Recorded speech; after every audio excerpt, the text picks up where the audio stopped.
अमिताभ बच्चन अभिषेक बच्चन नहीं हो सकता, अभिषेक बच्चन अमिताभ बच्चन नहीं हो सकता। दोनों की अपनी अपनी करियर है, दोनों के अपने अपनी लाइफ है।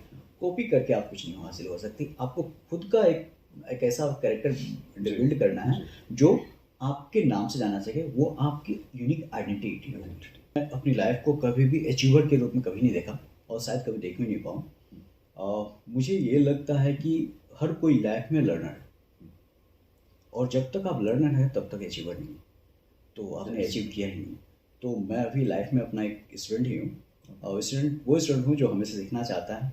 और मुझे कल्चर मुझे कभी पसंद नहीं रहा, तो मुझे लगा था कि नहीं, कहीं ना कहीं तो एक ऐसा होना चाहिए, चैलेंजिंग होना चाहिए। बाबूजी ने मुझे नहीं बनना।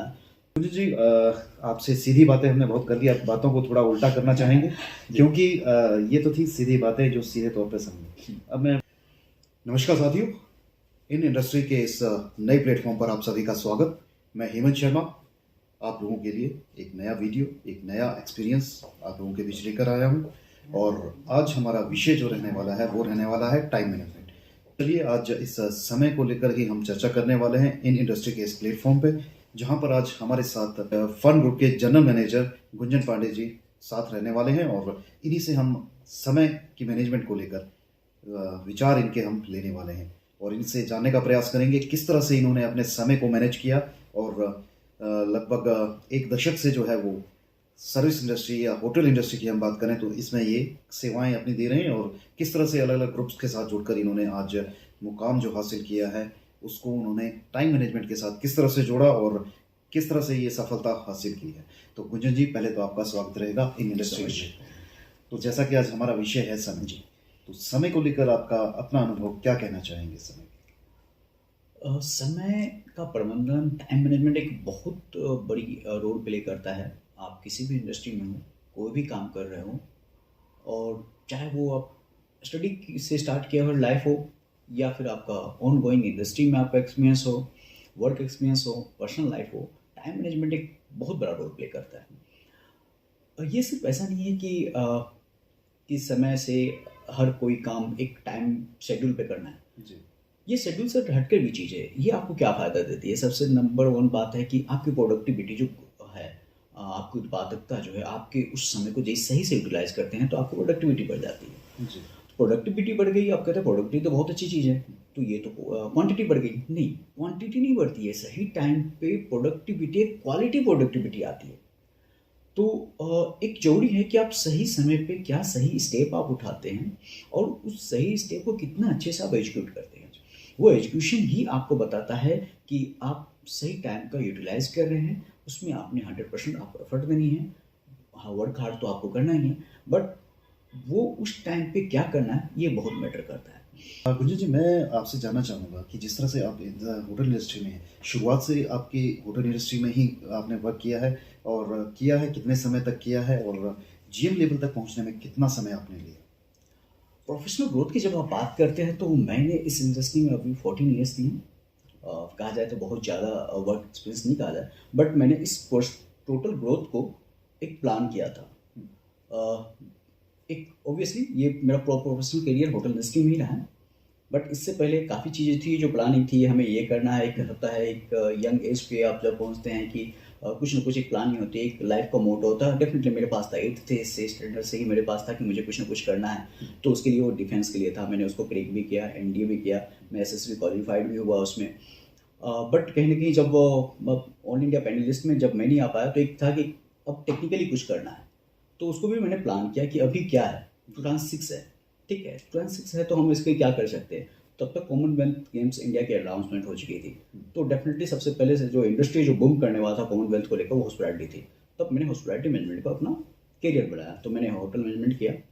और इस चीज़ को फिर जब होटल मैनेजमेंट करना है तो हार्डकोर आपको 100% उसमें देना पड़ेगा। कई बार लोगों उसको हंसी मजाक में लेके चलते हैं। मैं बिलोंग करता बिहार से, और एक कटिहार डिस्ट्रिक्ट से, जहाँ पर सिविल सर्विसेज सबसे ज़्यादा मायने रखती है। तो आपको करियर ग्रोथ चाहिए तो सबसे पहला ऑप्शन जो आपके पड़ोसी भी आपको बताएंगे, सिविल सर्विस पे भी सबसे ज़्यादा सिविल सर्विस जो कोई डिस्ट्रिक्ट है बिहार में, तो कटिहार में काफ़ी ज़्यादा लोग हैं सिविल सर्विसेज से।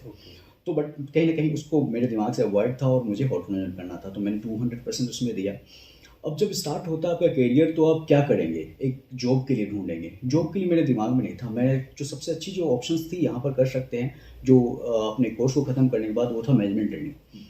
तो मैंने उसके लिए अप्लाई किया और हमारा कैंपस से प्लेसमेंट हुआ कार्लसन इंडिया के लिए, रेडिशन महाबलीपुरम के लिए। मैं वहाँ सेलेक्ट हुआ और एक अच्छा मेहनत था, एक अच्छी कैरियर थी।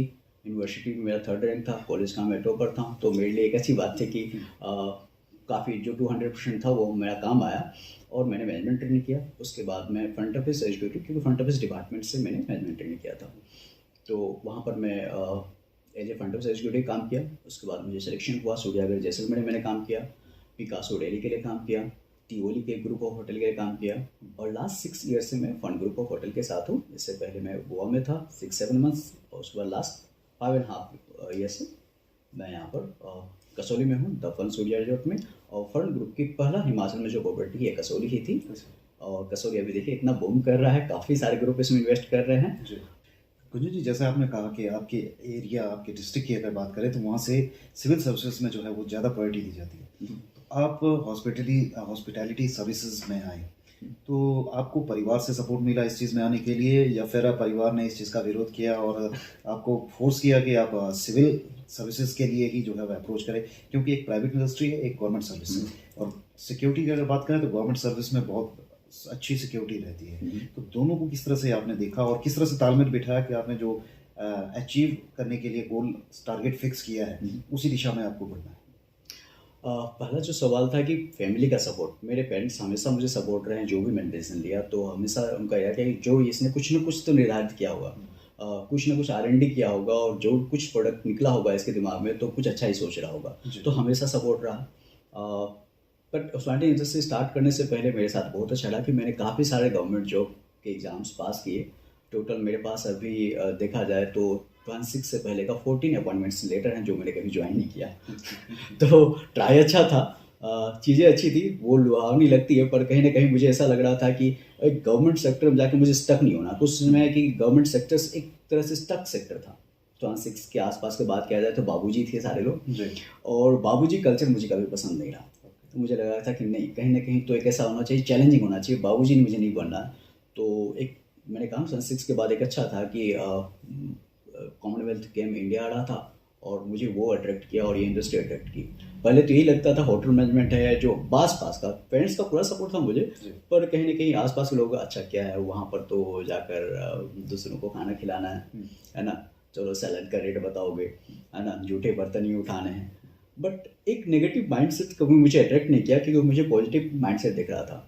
तो मेरा निशाना हमेशा रहा है कि अगर 10 पोजीशन है तो कोई तो होगा जो एक मुझे चाहिए, वो एक तो जनरल मैनेजर कोई ना कोई तो होगा वहाँ।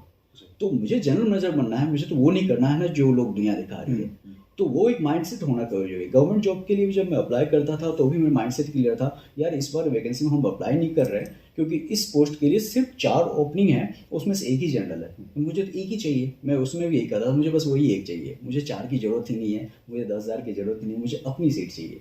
तो यहाँ पे मैंने वही सोचा कि एक जनरल मैनेजर होटल में होता है तो मैं क्यों नहीं हो सकता। तो वो माइंडसेट मेरा पहले से क्लियर था। तो क्या आपने अपना गोल अचीव कर लिया है या अभी भी और कुछ अर्जित करना बाकी है? नहीं, मैं अपनी लाइफ को कभी भी अचीवर के रूप में कभी नहीं देखा और शायद कभी देख भी नहीं पाऊँ। मुझे ये लगता है कि हर कोई लाइफ में लर्नर है और जब तक आप लर्नर हैं तब तक अचीवर नहीं, तो आपने अचीव किया ही नहीं। तो मैं अभी लाइफ में अपना एक स्टूडेंट ही हूँ और वो स्टूडेंट हूँ जो हमेशा सीखना चाहता है।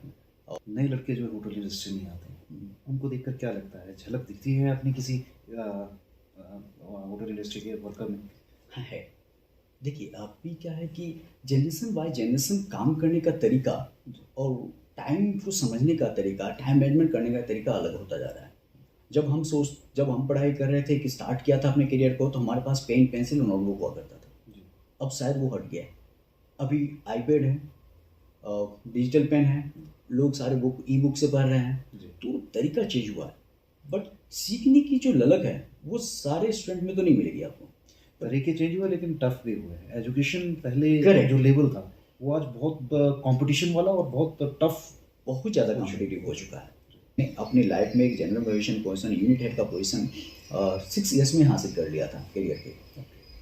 तो हो सकता है कि कोई 4th ईयर में 3rd ईयर में कोई हासिल कर ले, हाँ, तो क्योंकि वो एक नॉलेज गेन करने की भी कैपेसिटी बढ़ी है। डेफिनेटली वन थिंग जो आपको इस जनरेशन में थोड़ी सी मिसिंग लगती है कि आप लीडरशिप क्वालिटी खुद में अचीव करना चाहते हैं, बट आप उसके लिए जरूरी है कि आप लीडरशिप का एक रोल मॉडल आप स्केच कीजिए कि आपको कौन सा लीडरशिप पसंद है।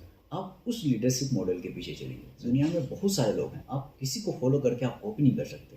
अपना मॉडल खुद डिसाइड कीजिए लीडरशिप के, और उस लीडरशिप मॉडल को ही अचीव कीजिए आप, वो आपका रोल मॉडल होगा। आपका कहने का मतलब है कि दूसरे को आप समझिए, देखिए, उसको फॉलो कीजिए, लेकिन समझने के लिए, ना कि उसको ditto same to same 100% copy करें। हाँ जी, अगर आपने कामयाबी हासिल करनी है। हाँ, क्योंकि अमिताभ बच्चन अभिषेक बच्चन नहीं हो सकता, अभिषेक बच्चन अमिताभ बच्चन नहीं हो सकता। दोनों की अपनी अपनी करियर है, दोनों की अपनी अपनी लाइफ है।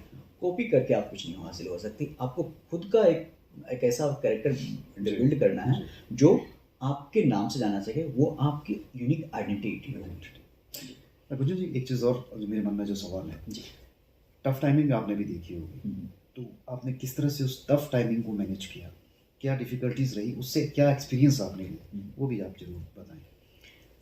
टफ टाइम हमेशा आएंगे, पार्ट ऑफ लाइफ है आपका, जो जिंदगी का हिस्सा है।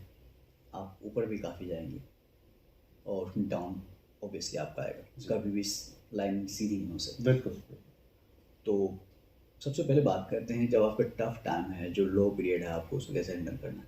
उसमें आपको ज़्यादा कुछ नहीं करना है। आप ज़्यादा करने की कोशिश करते हैं, वो टफ टाइम और टफर हो जाता है।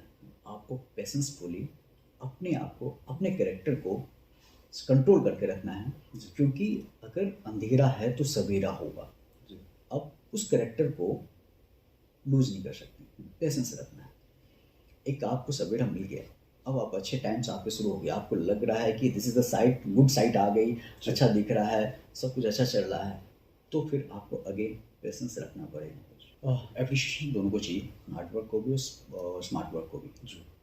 बट हार्ड वर्क और स्मार्ट वर्क दोनों लॉयल्टी के साथ तो कर ही रहे, पर आपको दोनों को डिफरेंशिएट एक ही काम कर सकता है, वर्क प्रेशर। वर्क प्रेशर में हार्ड वर्क करने वाला कितना बिखरता है और कितना निखर के आता है, और स्मार्ट वर्क करने वाला कितना बिखरता है और निखर के आता है, वो आपको ऑब्जर्वेशन तो हमेशा रखनी पड़ेगी। एज ए लीडर, आप अगर किसी ऑर्गेनाइजेशन को लीड कर रहे हैं तो हार्ड वर्क आपको हो सकता है सबको दिखेगा, पूरी दुनिया को दिखेगा ये बहुत हार्ड वर्क कर रहा है और इतने सालों से हार्ड वर्क कर रहा है, तो ये क्यों नहीं आगे बढ़ रहा है। बट आपको दिख रहा है ये हार्ड वर्क वही काम रोज कर रहा है, इसने इससे बेहतर करने के लिए इसमें स्मार्ट वर्क आया ही नहीं।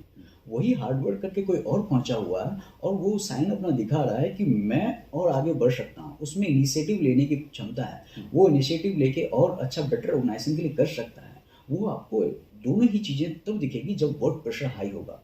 दोनों ही लीडर आपके पास है, दोनों ही मैनेजर आपके पास हैं, और उस समय आपको पता चलेगा इतने वर्क प्रेशर में ये एक कौन बिखर रहा है और कौन निखर के आ रहा है। आपको वहाँ पार्शल नहीं होना है, जो निखर के आ रहा है वो आगे बढ़ेगा, जिसने इनिशिएटिव ली है वो आगे बढ़ेगा। Hard work doesn't matter.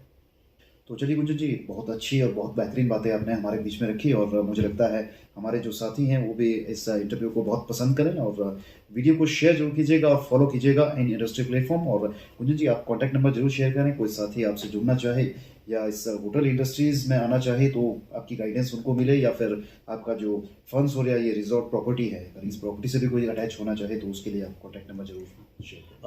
आप मुझे कनेक्ट कर सकते हैं 8709247325।